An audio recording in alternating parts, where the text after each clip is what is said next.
Good morning, friends.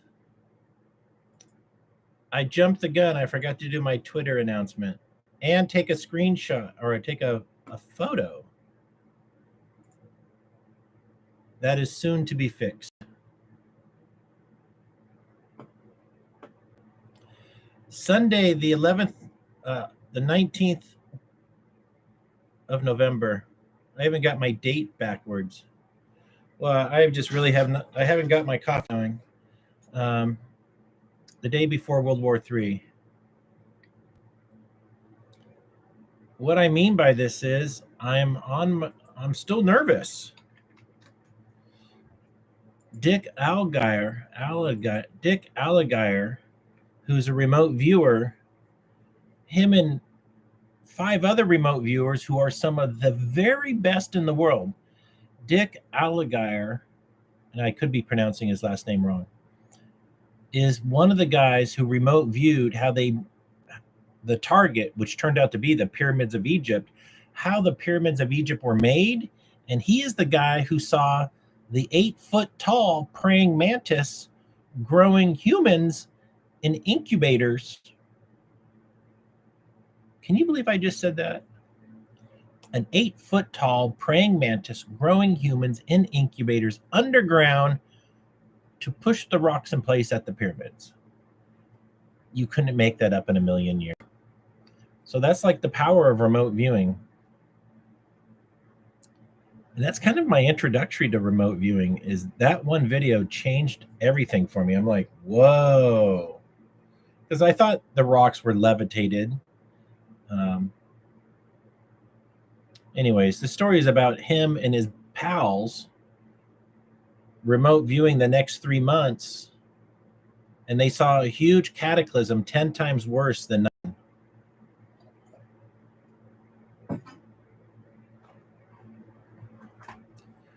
And I retweeted a video from a Israel news station. It's a newscaster at a desk with all the good lighting and everything. A proper news show. They said they're going to attack America. They're like, fuck you, we'll attack anybody we want, including America. So Israel's gone loco. Benjamin Netanyahu said, if we lose to Hamas, we're going to attack Europe.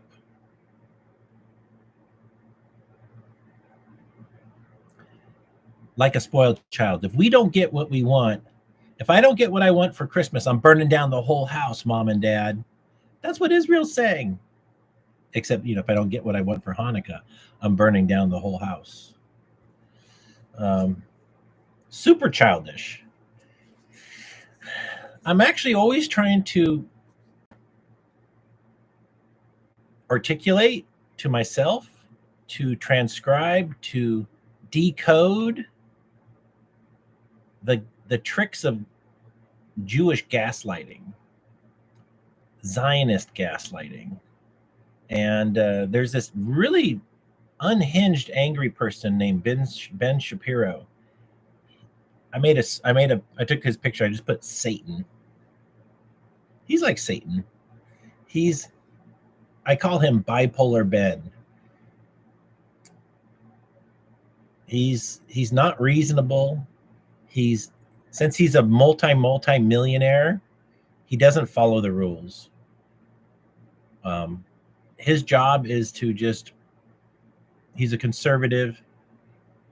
His job is to anger people. I don't listen to him. I just see what people say. Can you believe what Ben said?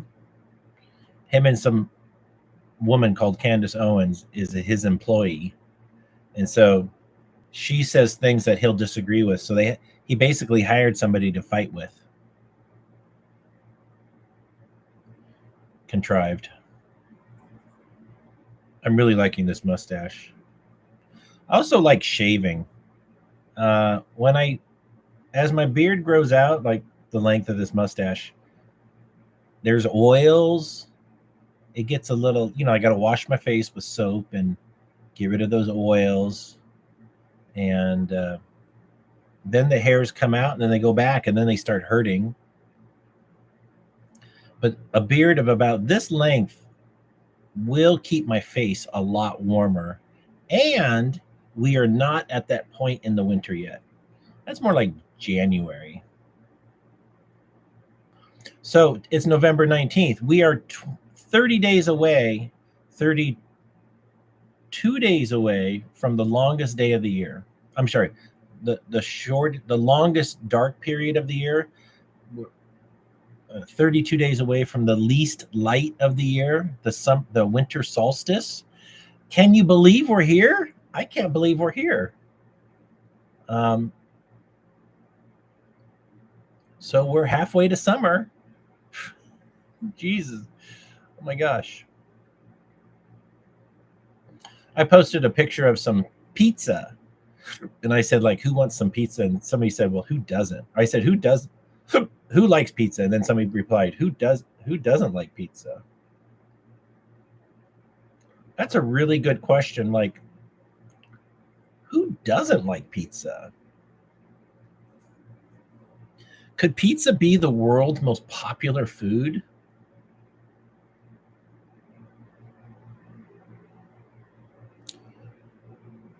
I had 3 visitors. Now they're gone.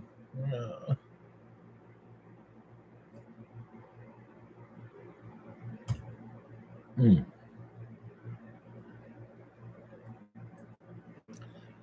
Well, I pulled up SF Gate.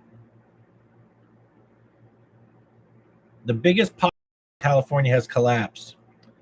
I knew this was going to be the biggest failure in U.S. cannabis history. Oh, well, then you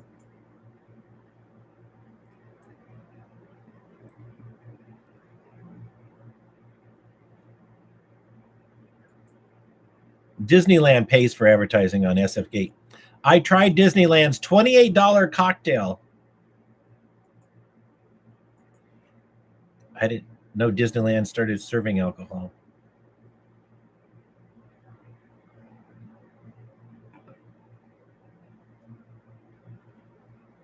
So we're going to read this California biggest pot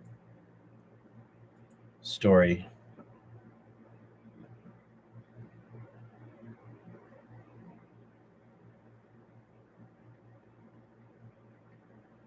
Eventually, it'll load. I've got an incense burning. Well, this is a can with a hole in the bottom, and it's my perch.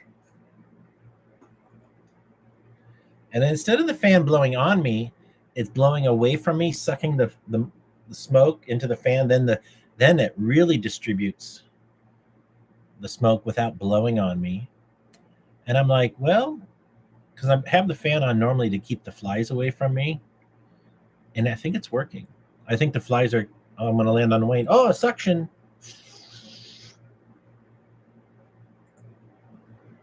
All right, let's try to get this California biggest pot distributor. They had 700 million in sales and now they're closed. Let's see who they're going to blame. This spring, rumors were swirling that Herbal, the one company, was on the verge of collapse. So Mike sent out an email on May 18th declaring that these rumors are categorically not true. Herbal continues to be fully operational. Less than a month later, Herbal completely collapsed.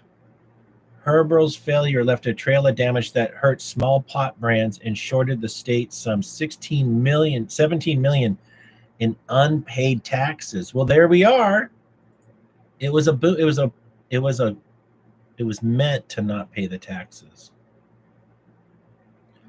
Herbal is only the latest high-flying California pot startup to crumble, following companies like Flocania, which raised $175 million in capital, only to collapse, and MedMen, the California startup that earned $1 billion valuation, calling itself the Apple Store of weed, only to find itself this year on the brink of financial ruin. California state law requires distributor companies to work as middlemen between pot producer and retailer. Herbal's demise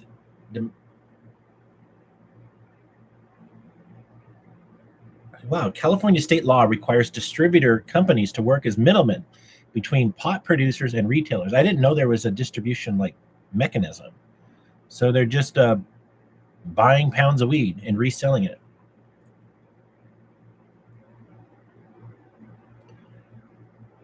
Herbal's demise has become a giant flashing red warning sign because of the vital role distributors play in California market. If a company as large as and entrenched as Herbal can go under, experts say, then they are deep problems in the industry that will only lead to more company failures. I do feel like we're going to see a significant and material number of closures up and down the supply chain.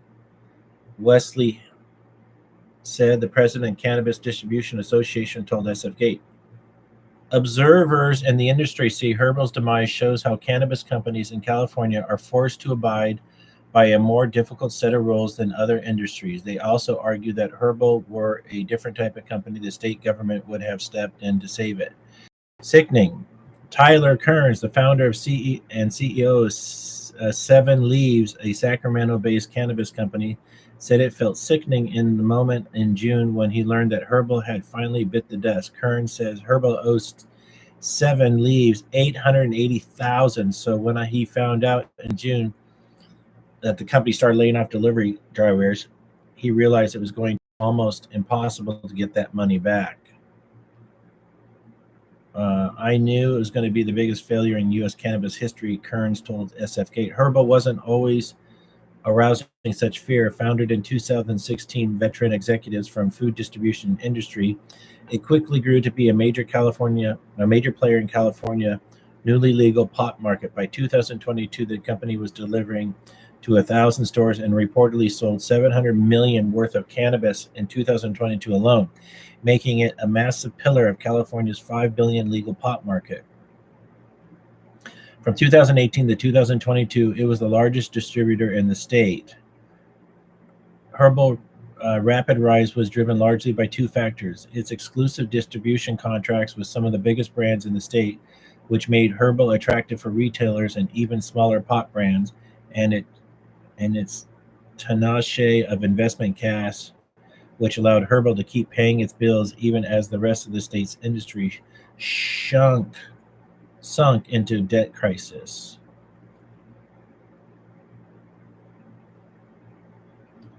Both of the factors started to unravel in the past 2 years. In January 2022, Herbal lost its contract with Raw Garden, one of the biggest producers of cannabis in California.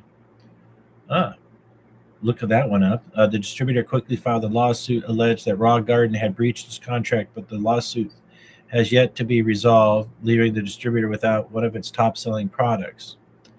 Without a big name like Raw Garden, California's debt problem started to drag down the company. Herbal had become known as the Bank of Cannabis in California because it kept buying more cannabis from suppliers, even after retailers stopped paying for the goods they had purchased from Herbal. That meant Herbal was effectively holding debt for the entire industry. As unpaid bills piled up across California weed market, a 2022 report estimated that the industry was sitting on $600 million in debt. It eventually became too much for Herbal to handle. Rumors started spreading that the distribution company, which had a reputation for paying producers no matter what, was no longer doing so. The panic led to even more brands to leave the platform. Bow Dry, Herbal's company CEO, tried to stem the tide. I like the word stem in here. That was crashing against his company by writing his May 18th letter. He admitted that Herbal had missed payments to some of its suppliers, but assured customers that we fully expect the current situation to be temporary. When somebody owes you money and they don't pay you, it's over. It's just over. Because they need to have lines of credit with banks. And if they don't have that line of credit any longer, then the bank won't give them more lines of credit, which means it's over. Because if they run out of available cash, then they should get a line of credit. And if a bank won't give them a line of credit, it's over. The letter did little to assure concerns. Yet more brands left the company, and some called on retailers to stop paying Herbal and instead pay the cannabis brands directly. The final blow came on June 20th when MJ Biz Daily reported that the company's main lender, East West Bank, had canceled Herbal's line of credit. There we are, effectively turning off the company's flow of cash and plunging California's biggest pot distributor into receivership. That left cannabis brand looking for more money than they may never receive. I don't care about the story anymore. Let's read the last paragraph, the conclusion. Lehman Brothers was a century-old firm with 99 profitable years. You would think somebody in all of that would go, let's bail them out, let's put money in. But when they looked like they were too risky to invest in, that really signaled something. Hines said the hopes lawmakers in California are paying attention to Herbal and learning the right lesson. This is a story about Herbal, but it's also a story about distributors, so there's still time to fix the system. Hines said there's always time to start trying to improve and correct things. All right, I'm going to say that having a middleman is their producer, a grower, could sell directly to shops. They chose to go with a middleman because of quick payments. Like a middleman might say, well, I'll buy all your pounds of weed at a discount, but you won't have to spend all your time doing sales to independent pot stores. We do that for you. So they were just a traditional middleman buying wholesale, a small markup, and selling to retailers. So this was always, I don't know I'm not an expert in this, but like if you grow fruit, you sell your fruit to a middleman, and that middleman has like a distribution business to all the grocery stores. So most of the grocery stores will buy from that middleman. So I'm really not an expert in this, so I don't know the language, but there's a whole business of middlemen and warehouses. Adam, Charles, good morning. How are my two friends doing today? I got an incense burning. Smells nice.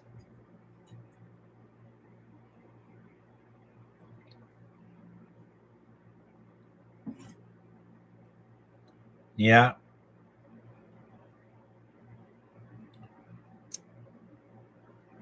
You know what is groggy in the morning? I'm not sure I have the best answer here.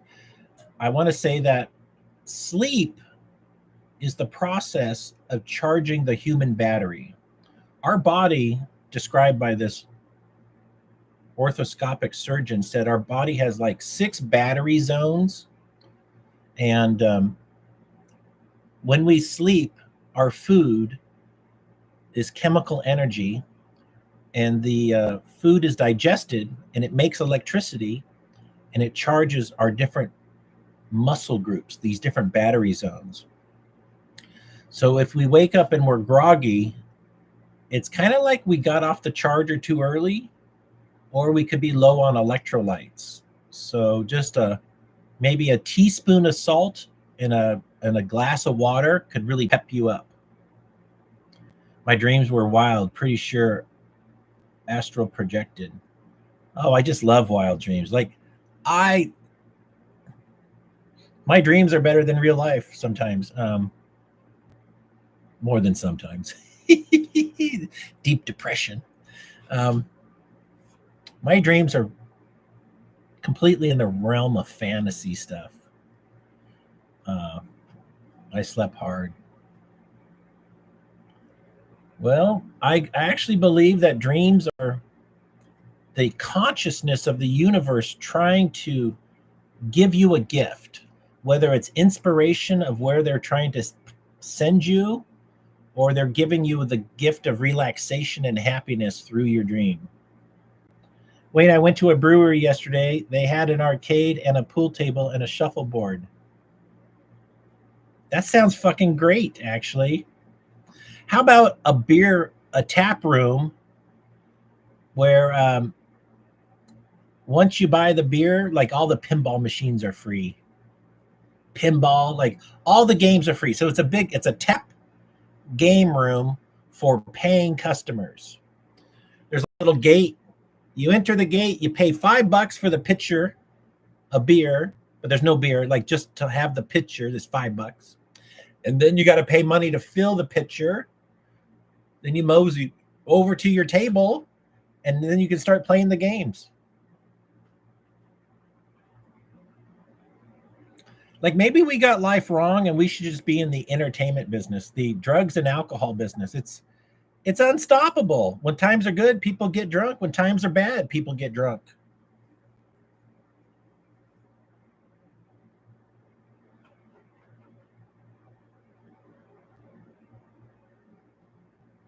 The Germans have figured out life. Beer halls, a whole month of beer drinking, Oktoberfest. Like, can you get any more based?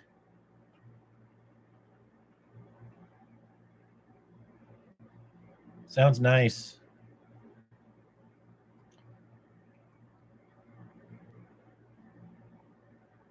I'm thinking right now, cannabis and beer. Is there a way to brew beer and put dried cure cannabis in the beer so there's a THC level to the beer?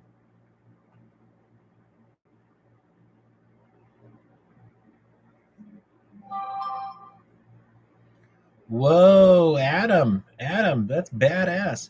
There's an arcade out in Chicago way called Galloping Ghost. Every game imaginable with a $20 admission. Free play. Wow. I'm checking Twitter right now, Charles.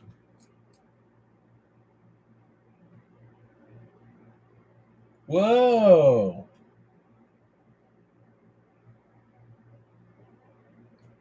Do you mind if I share it, Charles? Probably not. There's no people in it. This is so I have the best connectivity.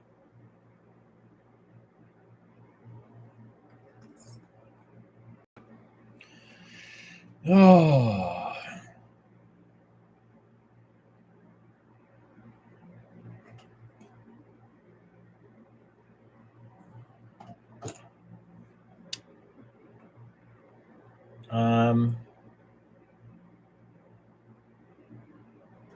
Well, I think I'm done with SF Gate. This is an incredibly slow news week. Oh, and yesterday is 6 weeks on the is 6 6 weeks since Israel and Hamas had their scuffle.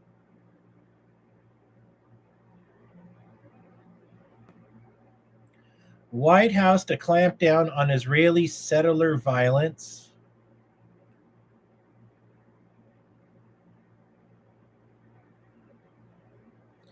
Presidential frontrunner reveals Judaism conversion plans. What?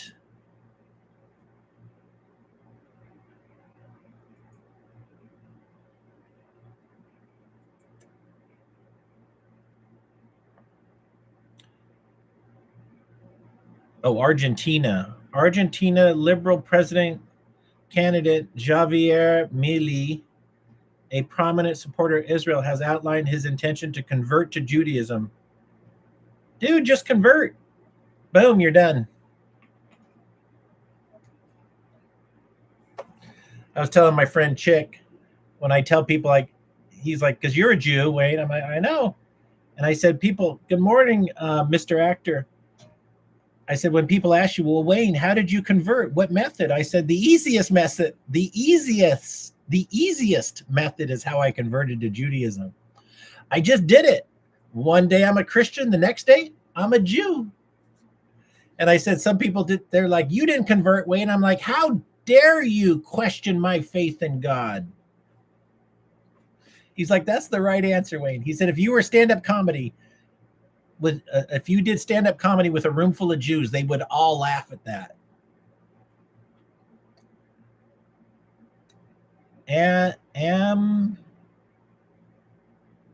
Judaism converted to Wayne. Wow, that's pretty deep. That's pretty deep right there. I was a few times, well, after I converted, I was like, if all Christians converted to Judaism, imagine how upset the Jews might be. No, where's our goy? We don't have any goy left.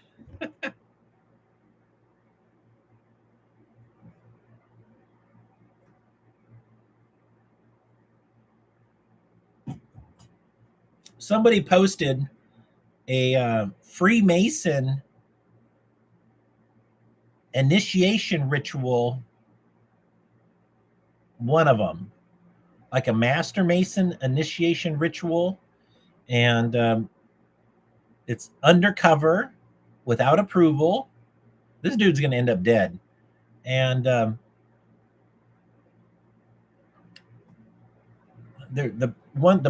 person is blindfolded, so he's the initiee, and then he's speaking blindfolded to another person, and the other person saying something about the King Solomon temple. Tell us the secrets. And he's like, I will never tell you the secrets.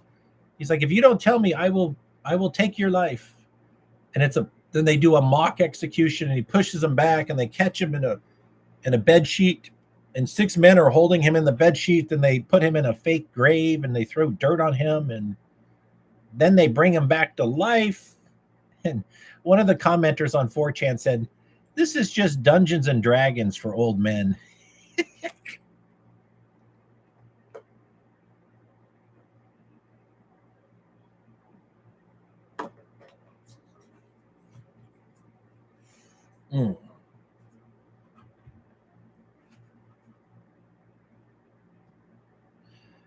Converting to Judaism has given me enthusiasm for religion, because I was raised a Catholic, and it wasn't my choice to be Catholic. It was forced upon me.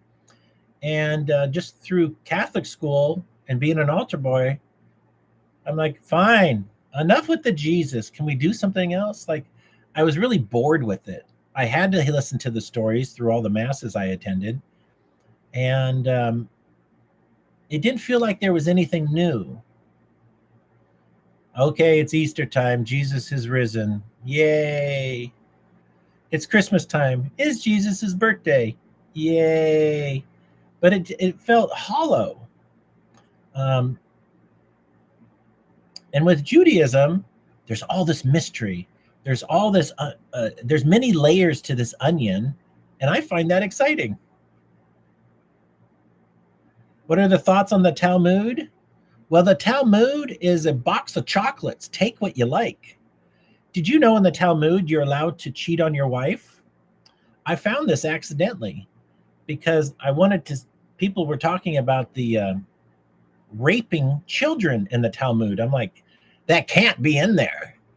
And there's a section in the Talmud where it says you're allowed to rape girls 3 years and 1 day old, not anything less. If they're 2 years and 364 days old, you can't rape them. But if they're 3 years old and 1 day, you can rape them. And it says raping a 3-year-old girl is like a poke in the eye. They will have some tears and get over it. And then very close to that same passage is the language that you have to give your wife sex. If your wife wants sex, you don't have a choice. You have to give her your cock, because she's not allowed to cheat on you, except you're allowed to cheat on her. It's not cheating because a man has such desires, and women are so horny that they're all lusting after your cock. So when a woman wants your cock as a Jewish man, you got to give it to her, including your wife. So as long as you always give your wife your cock on demand when she wants it, you're allowed to, we got some wind here, 11 miles an hour. You're allowed to spread your seed. That's literally all I know about the Talmud. I did go to Amazon and I was looking to buy a Talmud. And I'm like, oh shit, are they in English? And they are. But they're like encyclopedias. Like you could spend hundreds of dollars on a big collection of books, or you can get like the Cliff Note version.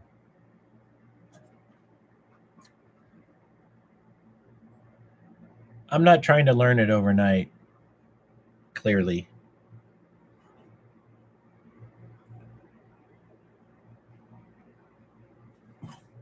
If somebody wants to call me a lazy Jew, well, so be it. Wayne, the lazy Jew. My friend Chick, I talked to him last night. Poor bastard. He's so drunk all the time. Let me tell you what a real estate genius he is. Not. He bought a house 2 years ago with 5 rental units, okay? 3 of the rental units are illegal, and that prevents him from selling the home. If they were legal, his plan was to make them legal through renovation. But one of the units, it can't even make it legal because the height of the ceiling is too low. You would have to dig into the soil to increase the ceiling height because it's like a basement apartment. And so 2 years later, he can't do the renovation. He can't do the conversions. I think the 3 tenants that were in the 3 illegals are now gone. His monthly mortgage is $10,000 a month, and he only brings in $4,400 in rent. So he's losing. He calls it. He didn't call it losing $5,600 a month. He called it holding equity, something like that. And his business partner, who pays half of that money, is from Peru, and he's always drunk. I'm like, well, how's he get his money? He was like, I don't know. He's like a contractor, and I think he has other rental properties or something. But he's got a business partner that's more drunk than him. So 2 drunk guys. I'm like, dude, you got to sober up. You got to quit drinking.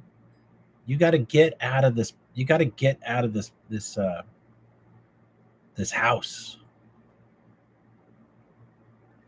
Yeah, exactly. Cocaine. No, he's from Peru. They had a third business partner who was going to do the work, he knew a way to get people in the city. He knew how to get these things approved. Bribery is my guess.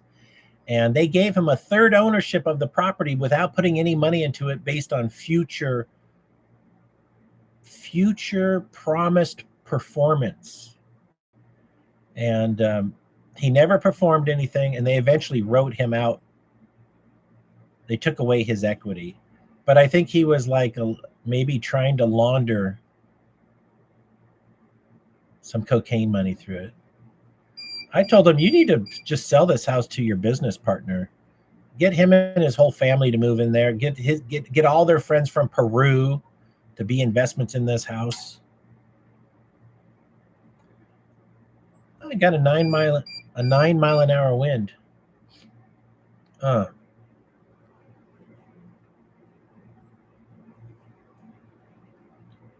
Oh my gosh. My door has sunk.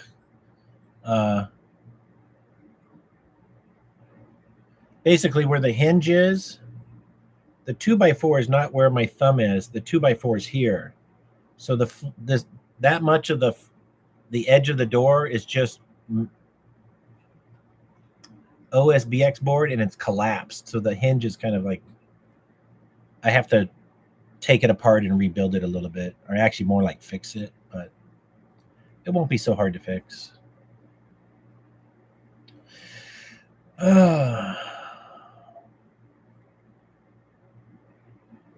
Lady X. No, Lady Z, the new one. I told her my story of difficulty over the last 2 years, and I told her how previously how I had joked to my friends, you guys, that I could start something called Failure Camp. It's a failure workshops, how to embrace failure. and how to overcome really disappointing things. And this is really the world of startup. And because 9 out of 10 best businesses do fail. So if you're going to enter a startup, you better be ready for failure. And if you're not, you'll be super disappointed and it could catch you off guard and you could be depressed. And she was like, Wayne, you really could be a good coach for all this adversity you've gone through. I was really supportive of her. And it made me think, maybe I'll write a book about failure. Wouldn't that be great that I write a book about my failure and it turns out to be a moneymaker? Failure, getting swatted, nothing going my way. I have a few things going my way. One of them is this beautiful place in the desert. I don't have much, and I'm grateful for what I have. The views are just,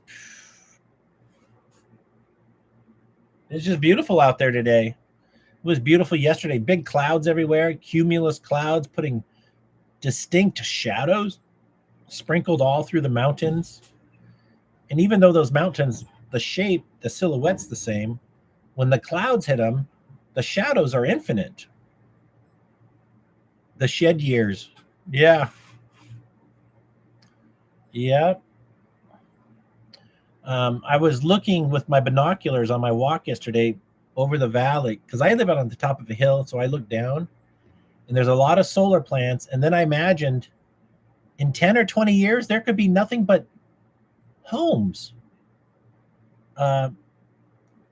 They've already proven people are willing to live in hot places like Arizona and Indio. Indio, the town is, by Palm Springs and Indian Wells and Palm Desert and Rancho Mirage, all neighborhood cities. It's not pretty there. You install pretty. The infrastructure that you put into the barren desert becomes the oasis. Palm Springs itself is just ugly mountains in the desert next to a mountain. But all those palm trees and all the fake lakes and the golf courses, it turned it into an oasis. So the lesson for me is that anything can be turned into an oasis. Look at Saudi Arabia.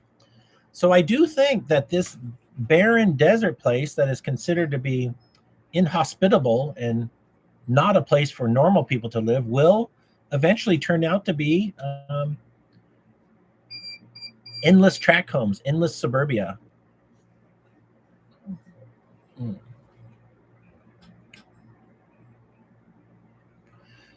Okay, back to World War III. So Dick Alligayer and these other remote viewers have remote viewed a cataclysmic event that will be 10 times worse than 9/11.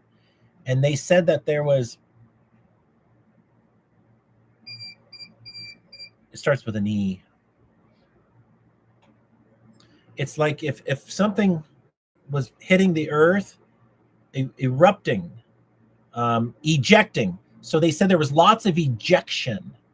And they said that if it's a bomb, there's no ejection from a bomb. So they thought that like a laser was going to hit the Denver airport, and they all saw lots of ejection.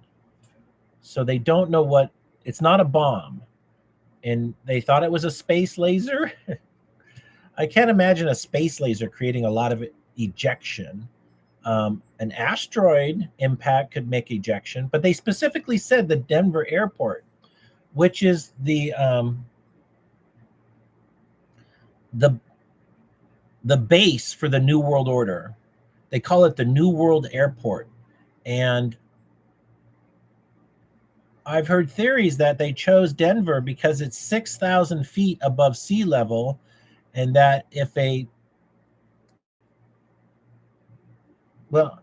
we have a polar shift and North Pole goes to the equator, then we all die. Like there's a good chance we all could die. What's that smell? New World odor. Yeah, totally.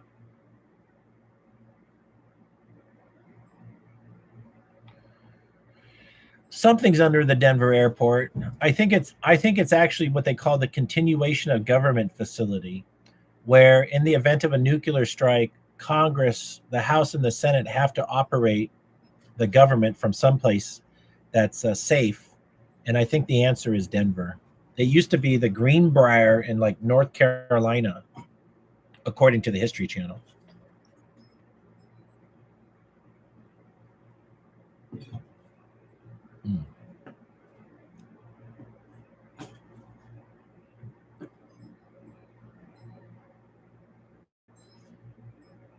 I saw a Mr. Beast ad on.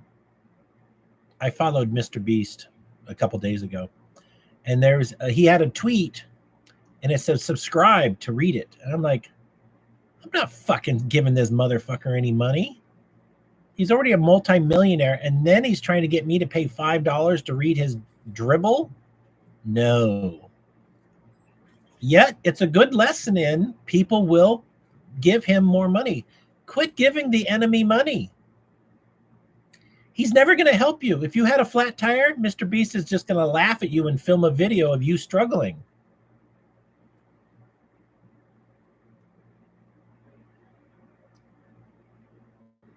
He's also owned by Disney. He's a boy band. He's a produced kind of person. All right. Okay, I'm back at RT here.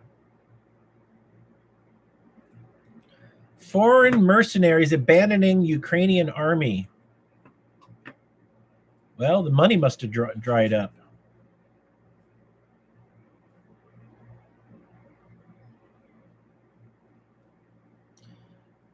Turkey here. Time to come clean on Israel's nuclear status. Turkey. Yeah, well, they have nuclear weapons. Erdogan really should start fighting with Israel.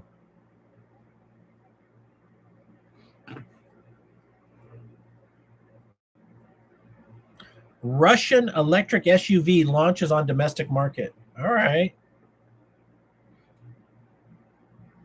Oh, okay. Business.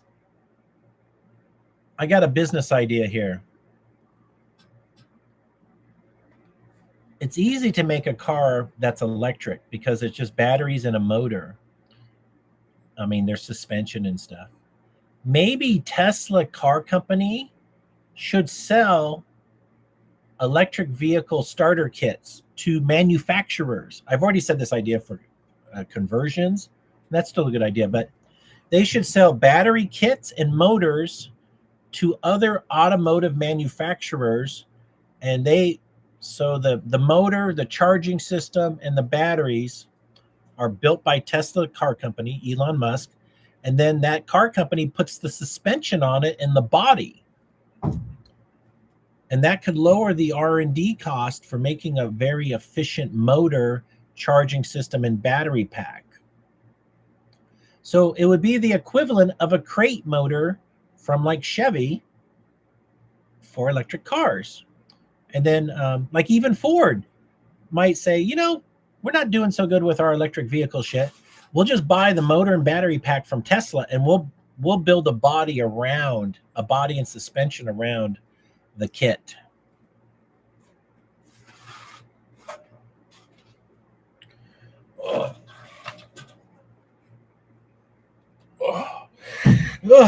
I made some chili last night.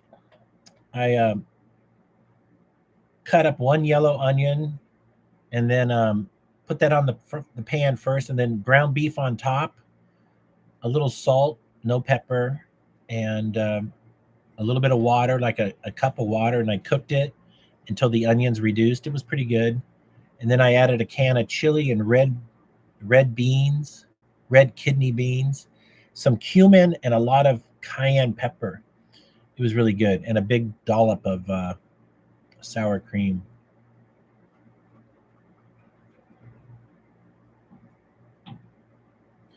Thanksgiving is coming this week. We're 4 days away. Monday, Tuesday, Wednesday, Thursday. In 4 days, Thanksgiving. I kind of miss having that whole big family Thanksgiving shindig. Mashed potatoes and gravy, yams, cranberry sauce. I'll tell you what I don't miss, the drive. Trying to make it to the, in a way, when I was married, there was lots of flying involved with going to see other family members for the holidays. Too much work. I know it's one of the biggest travel days of the year. It's kind of weird people travel a great distance just for that. It seems like excessive.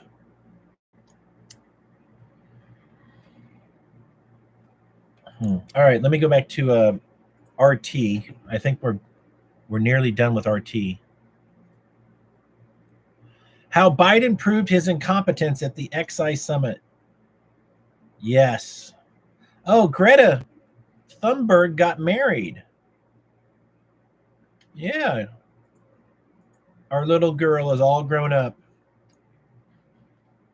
I think Elon follows you on 4chan, Wayne, says Patrick. Huh. Well, there's really no way to follow anybody on 4chan.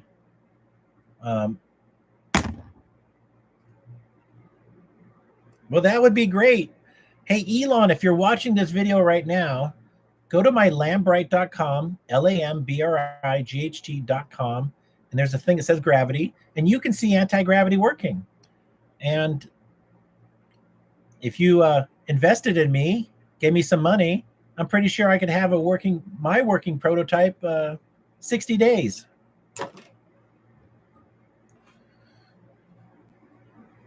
I think Elon would give me campaign money once I get my act together. I did work at PayPal. I probably helped PayPal become a success at some level. I built their education system with 4 video tutorials that taught people how to put PayPal buttons on their webpage. I was on PayPal's board of advisors for developers, one of 13 guys for like 10 years. And then the world went woke. If you're not Ivy League, you just get kicked out. Like, the world is divided between the Ivy League people, rich kids, and the poor kids. And it's just like high school. If you're not part of the cool club, which are the rich kids, you'll never be part of it. They won't accept you. And the world is very discriminatory this way. There's a new presidential candidate. I don't know his name, but he's anti-Zionism. And he says that he was raised in like Malibu and went to private schools. And he said, like, it's these private school kids, they all stick together. And that startups and businesses are all about these private networks where they all give each other favors and money.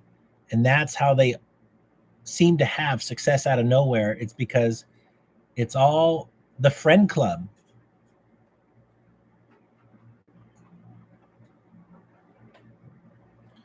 Hello, Patrick. Welcome this morning. All right, I'm at TechCrunch, and Sam Altman, who is the OpenAI founder, got fired recently, and there's some talk they might hire him back. That it was a coup d'etat, and they tried to replace Sam with some low IQ bimbos. And if you're one of the bimbos watching this video, no, I'm not taking that back.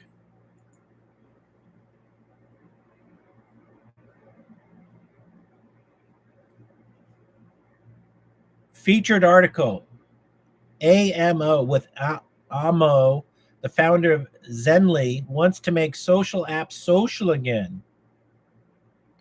Sure you do. They're working that we're going to reinvent the internet. We're going to reinvent the internet. They're the bell bottoms of apps. What? Disney has a show called Hotstar, draws 59 million concurrent viewers, setting a new world record. In India, Few events garner as much attention as a cricket game, and there's no match for a World Cup final. The Sunday game topped 59 concurrent views. Wow. Hotstar. Interesting.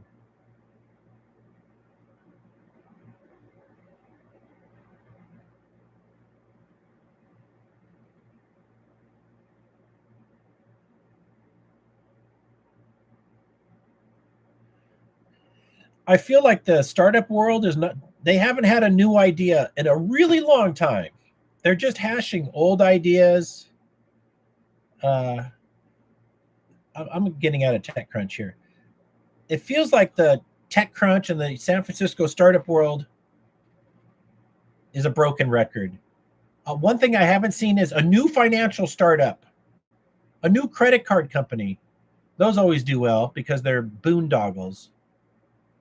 Okay, let me go to Google. Well, SF. Let me go to SF. Google Finance. We'll try that. We still haven't gone to politically incorrect. Let me open that up.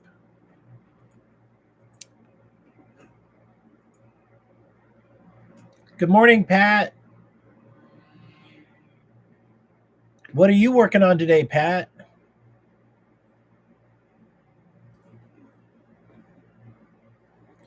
Pat's got some hot rods. He's got an M4 BMW that makes 700 horsepower. That's got to be really exciting.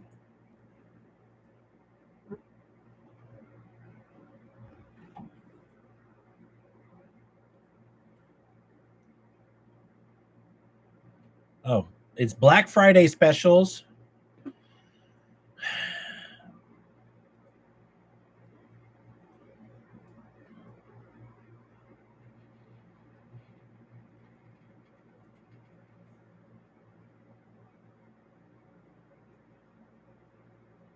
Jeff Bezos wore a cowboy hat again. Real cowboys are rolling their eyes. I love it. I love it. You know,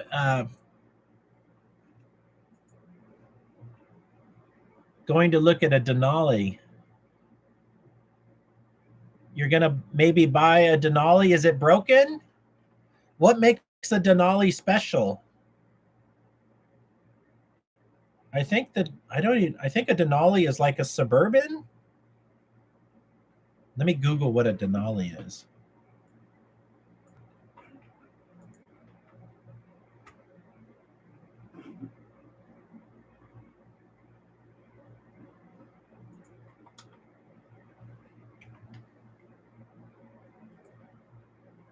I'm Googling Denali truck.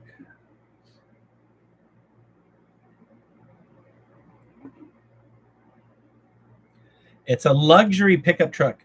MSRP $82,000. What? Towing capacity 8,900 pounds. 3-liter 6-cylinder diesel. Or a 6-liter V8. Horsepower 300 to 400 horsepower.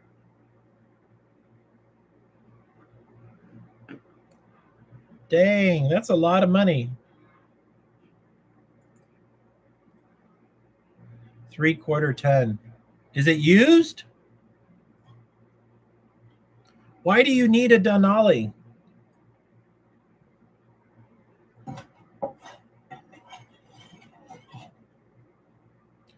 Pat, I thought you were retired and you sell tools for a little bit of spending money?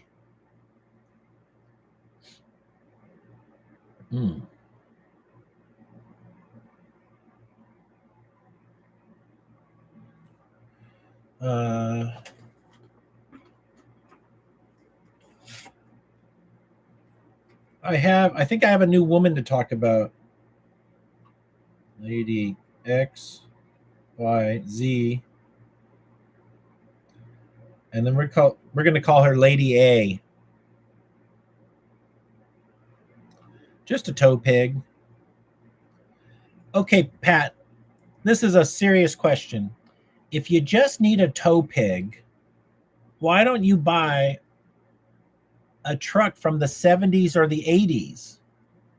An old, I looked them up and I found some for 5 to 10 grand with diesel motors.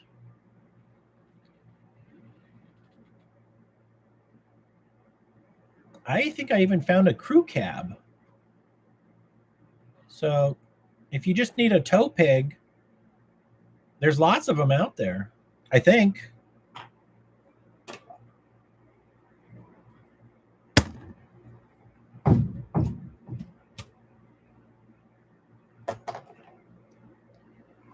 Okay, I have a new woman to talk about. Lady A is this woman. Your ex-girlfriend was a tow pig. Charles, that's a great title for a book. Just like the package of the Duramax Denali. Well, it's your buddy. Oh. Okay, so there's a new woman.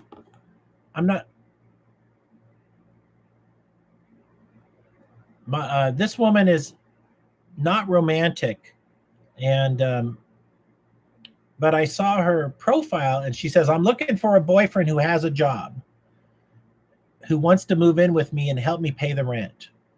And she lives in a trailer and she has to borrow. She's disabled because I think she's overweight. And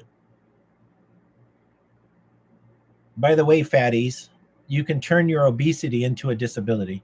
So she's getting like disability money, but not enough to pay her rent at the trailer park. So I think she lives in a trailer at the trailer park. I really liked her authenticity. And I told her, if you want and you're having a difficulty, you could come live at my place. And it could be romantic or non-romantic. If you just want to be here for a year or 2 years and save money to get your own place, I'm willing to help you do that. What do I get out of it? Well, maybe you want to do a news show with me. I get to help somebody. I got somebody to watch my property when I'm not here. I get somebody to talk to. So I extended that to her, and she said she's going to call me. She said that yesterday, but she didn't call me yesterday, so maybe she'll call me today. I really think something good. Well, we'll just see. Sometimes when you help people, sometimes bad things come, but sometimes good things come. So I'm still trying to help somebody who needs a place to live, let them stay here rent-free. I think something good would come from that. Anyways, so that's in the works, maybe.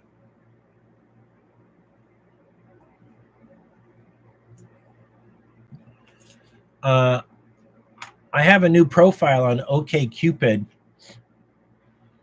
and I'm using a lot of humor, and that seems to make women much more receptive. Adam had a slam piggy. Nice. You know, just try to turn your slam piggy into a OnlyFans money machine. Oh, let me fix this door.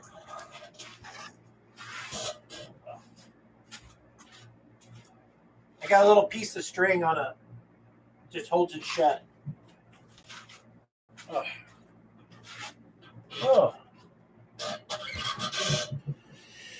Whew.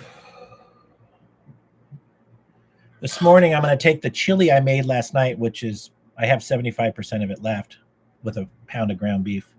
I think I'm going to cook up more onions. I'm going to take 2 onions, put them in the pan that I cooked the meat in with water and reduce them so they're cooked and soft. And then with butter. Then I'm going to add that to the existing chili, and I'm going to add all my cayenne pepper. So when you buy the plastic bag of cayenne pepper, it's like $1. It's about an ounce maybe. I'm going to add all the cayenne pepper to that.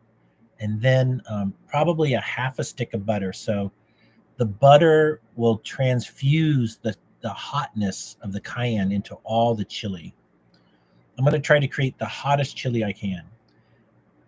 Charles says, "Have you thought about using AI to create a woman and make an OnlyFans?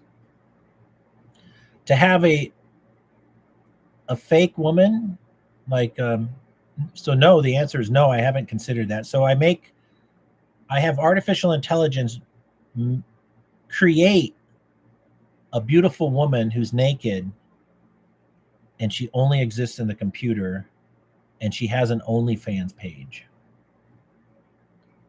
That's a good idea. My first thought is I create Hillary Clinton. Hillary Clinton just doing all kinds of nasty things. Hillary Clinton is like having gangbangs with all the members of Congress. Hillary Clinton in a BBC gangbang. That might be a moneymaker. Marketed as a woman that looks like her. Yeah, that's right, because Hillary would have me killed. Okay, I take away that Hillary idea.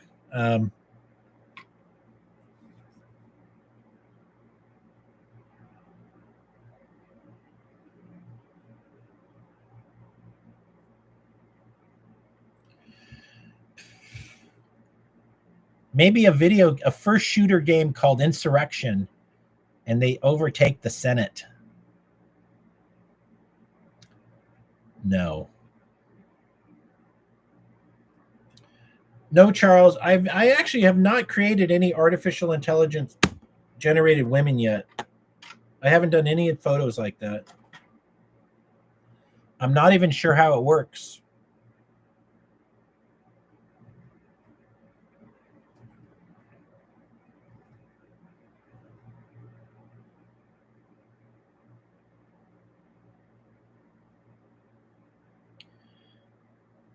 Well, Charles says you could AI generate hundreds of women and manage hundreds of OnlyFans accounts. Well, thank you for having confidence in me that I could do that, because I don't think I could do that, Charles. Well, milking the simps. Yeah, I think milking the simps is okay. Let's talk about this.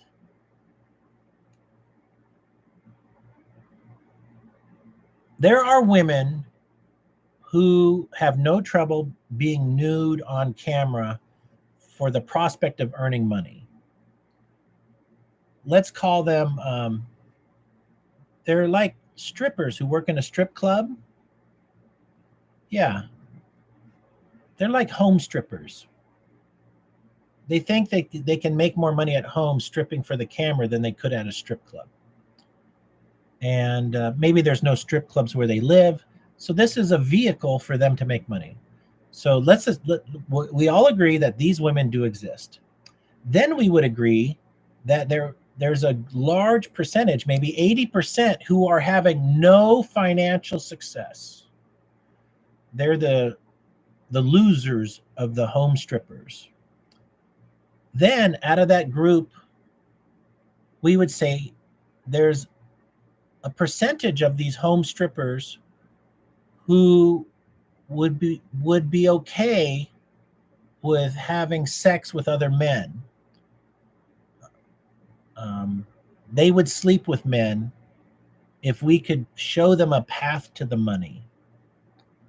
They're like, why would I sleep with him? Because you would make more money.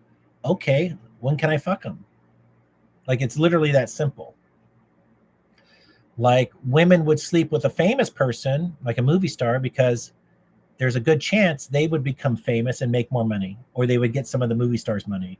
Or they would sleep with a rich man because there might be a chance the rich man wants to marry them, or the rich man gives them money for the sex. So women are trading the sex for immediate money or future money. So these are the agreements that we have right now. So here's my business proposal, and anybody can copy this. You manage these women, you produce these women, and I don't believe this exists, and I've said it before, these women need to sleep with some of their subscribers on a random level. So I just said this, I think 4 nights ago. A woman says, I want to sleep with one of my subscribers. So if you want to sleep with me and you're willing to fly to where I live and rent a hotel room, you and I can fuck. And she can make a laundry list of all the sexual acts that she'll give you. Blowjob, missionary sex, doggy style, whatever.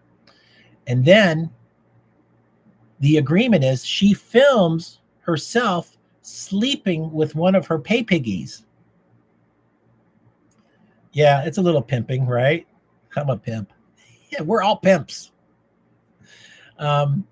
So the dude flies to her town. She meets him at the hotel, so it's safe. He doesn't know where she lives. And she films herself sleeping with the pay piggy. Maybe there's another person there doing the filming. And so you have to be okay having sex with her. You have to be okay with a film crew filming the gangbang or the solo bang. And there's a stated time of sexual acts, like 2 or 3 hours. So bring your Viagra, and then just the rules, like no drinking, no smoking cigarettes, no smoking pot, or please bring cigarettes, bring some for me. These are my favorite brand. No alcohol. I love alcohol. Bring me this bottle of wine. So just it's a shopping list. And then the women, they could be fucking a new guy every day. So their business is, I fuck men in the afternoon, and then between 1 o'clock and 5 o'clock is the fuck session, and then you go home. Then after 5 o'clock, she produces the video. So all the videos in the computer, and she does a quick edit. And she got 3 video streams, 1, 2, and 3. And you play all video streams simultaneously, and you have a board, and you're like, camera 1, camera 2, camera 1, camera 3, camera 4, camera 2. And you're just doing that for the whole hour of the fuck session. And then you've got a decently edited video. And then you put your intro and you put your closure. She films an intro. She's like, I just fucked pay piggy number 3, and he had a fat cock. And if you want a chance at fucking me, join my OnlyFans now. Let's get started. And then it's the video, and then the conclusion. If you enjoy this video and you wanna give me your dick, join my OnlyFans, and you'll have a good chance at fucking me. Boom. Yeah, I saw one simp paid $5,000 just to hug an OnlyFans lady. The girl, Justine, the blondie, thin girl from South Africa, she sold her pussy for $100,000. And she's like, you can fuck me on camera or off camera. So many excellent sound clips to take out of context in the last 3 minutes. Good.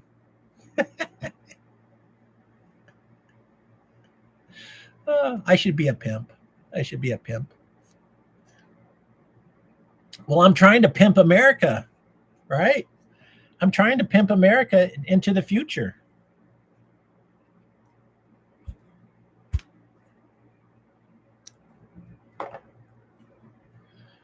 I should have a website, Pimpin' Ain't Easy, Pimping 101, Digital Pimping 101.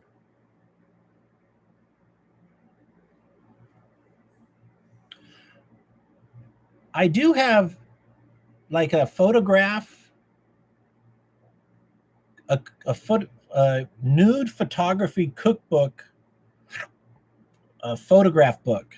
And so it would just be like IKEA instructions of the different poses that you want to take photos of. So it's the woman like this. It's the woman, with her ass in the air, and she's looking at the camera. So just do cartoon illustrations and say, here are the 40 poses that you need to take in this photo session. And literally endless photo sessions of all those poses at different locations.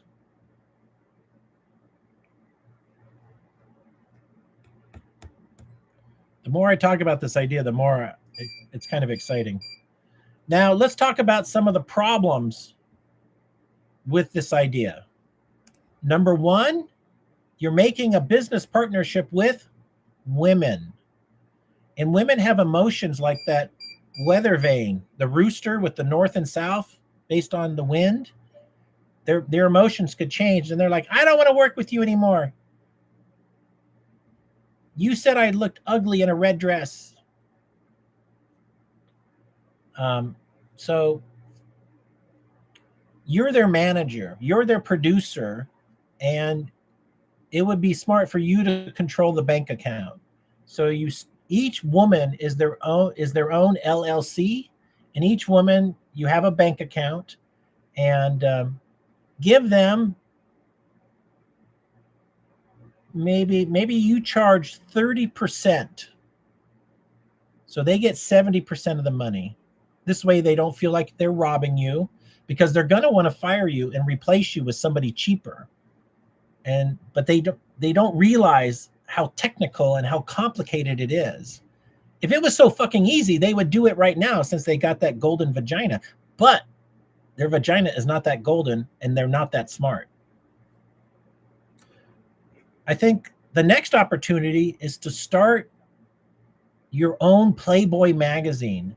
If you've got a stable of hoes, then you got your own Playboy magazine in the making. You're already doing the photo shoots. The only thing missing is the production of these images into a paper magazine. And there's plenty of people who know how to do magazine layout. There's plenty of 3-color print magazine makers. They're like, yeah, Wayne, I'll print all the magazines you want for $2 a magazine. And you have to buy 1,000 magazines up front. So that's $2,000, run. I think starting our own OnlyFans Playboy nudie magazine, that could be a huge moneymaker. And they're like, well, I'm not going to buy October 2023. The new month is here. Why would I buy last month's issue? It's not like it's old news. It doesn't matter. Like, the date on the magazine is not relevant unless you're actually reading it for the article. Like Playboy and Penthouse used to have world news sometimes. Yeah, they would throw in a sprinkle of politics in there. So yeah, get some good writers to sprinkle in some politics, some financial information, and then some stories about some of the struggles the ladies are going through. Then at Lifestyles of the Rich and Famous, then do a lot. Yeah, half of the magazine is the great life these women are now living because they shared their golden pussy with the world. Okay, I'm done. That's my my pimping idea.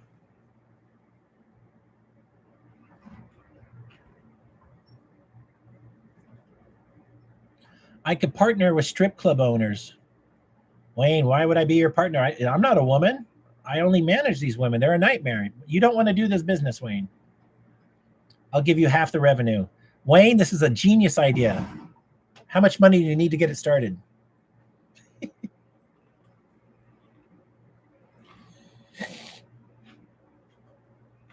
By the way, OnlyFans is not we could start our own OnlyFans business. We could start our own website with women.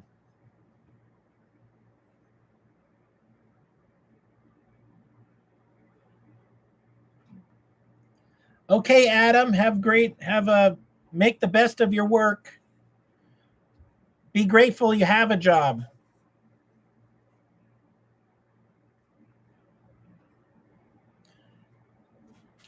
All right. I hope to see those sound bites someday.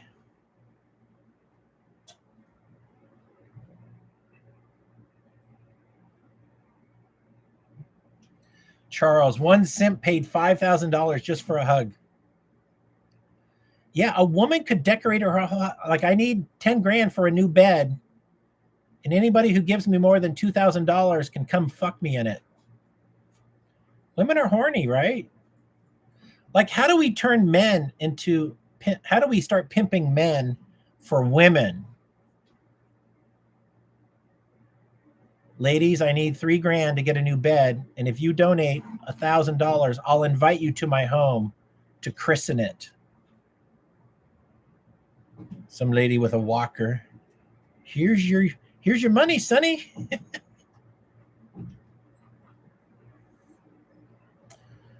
Well, we're off the rails here. Let's go to Politically Incorrect and read some real news.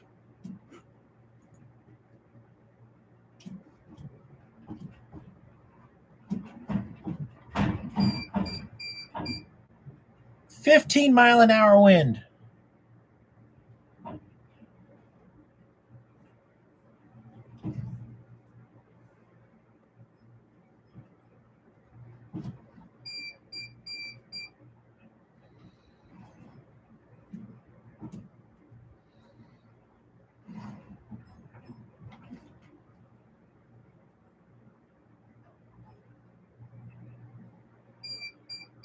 That's a pretty small news day.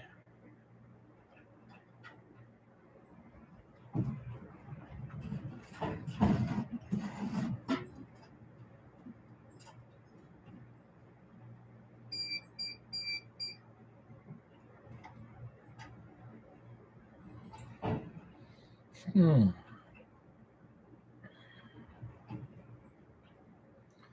not seeing anything here. I know what I want to talk about. Bicycles. I saw an article, something about the 230 million e-bicycles are putting a dent in fossil fuels. Well, it sounds like there's room to start your own electronic bicycle company. You don't have to be special. You just have to start it. How much is the land going for out in your neck of the woods, Wayne?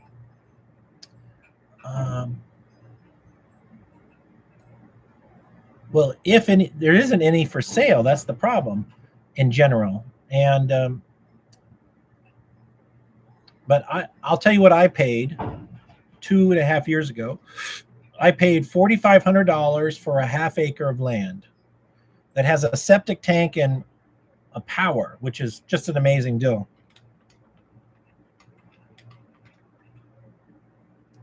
I'm going to give you the Zillow to my area.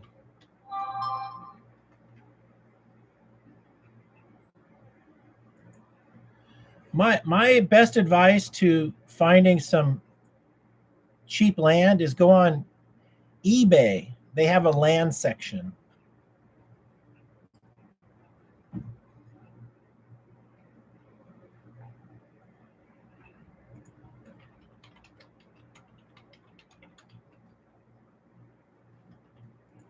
God, Zillow sucks sometimes.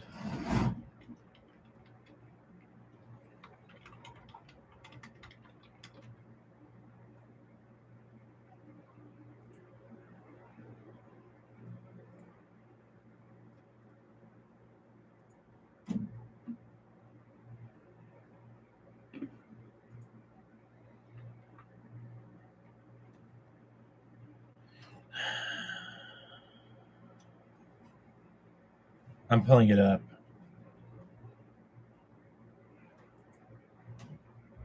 There's some homes for $280,000. All right, there's the Zillow for homes. And I'm trying to get just land.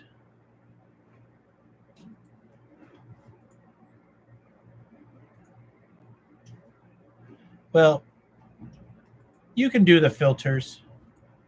There's a fish farm for sale for $4 million, and it says they make $1 million a year. eBay. Let me get you the eBay land. eBay.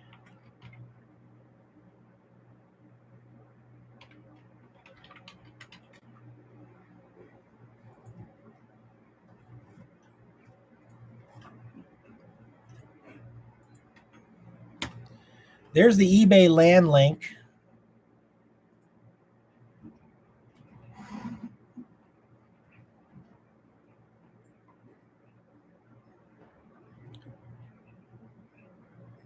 Klamath, Oregon. $2,000. Klamath Falls is a pretty cool area. It's super cheap still.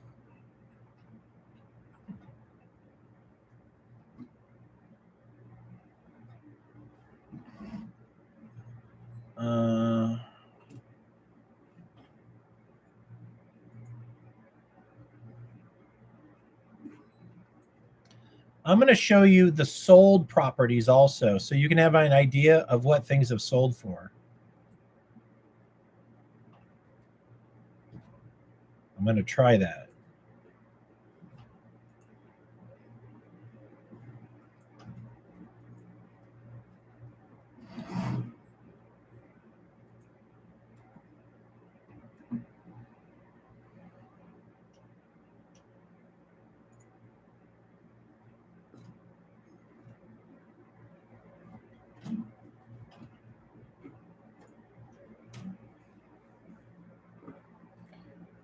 I'm not logged in, so I'm killing the eBay. But on eBay, if you're logged in, you can see completed transactions and sold transactions. So that will give you an idea of what stuff might be selling for. Let me tell you about a few tricks or a few negative types of properties. Make sure you read the description really well. Sometimes a low purchase price is not the purchase. It is the amount of down payment. So they make it sound like you're buying the land, but you're not. You've agreed to a down payment price. So that's a bunch of bullshit. And then some of them are gold mining claims. And it is a legal title to a gold mining claim. It doesn't mean you can live there. And you need to learn what gold mining claims are. And I know a lot about gold mining claims. And you can go create your own gold mining claim for about $400 in fees. You can go to BLM land, that's not a national park, and you can say, I found gold, and pay $400, and then you control 20 acres. And once you get that piece of paper that it's yours for the $400 fee and $100 a year maintenance fee, you can sell it to anybody for any amount of money they're willing to pay.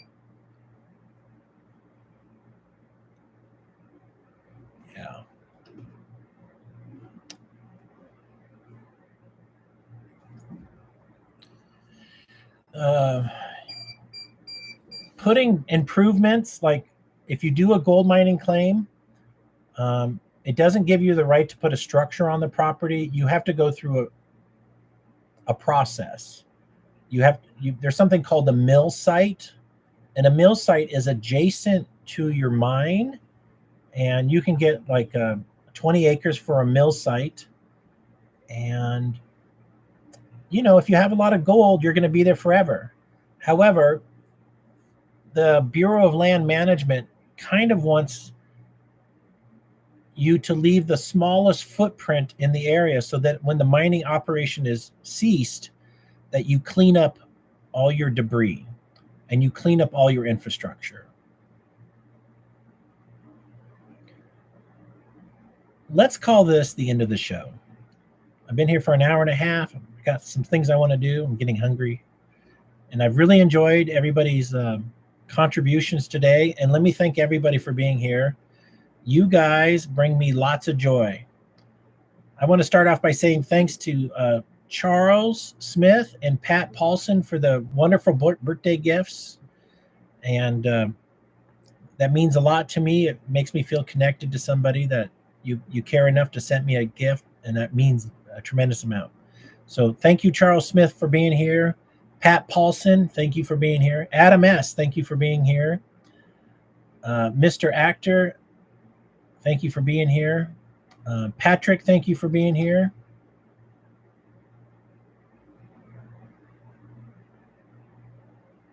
I'm going to try to pronounce actor's name. Amnesic Actor. Have a good day, Wayne. Thanks for the wisdom. Thank you all, and I'll probably see you tonight. Bye-bye.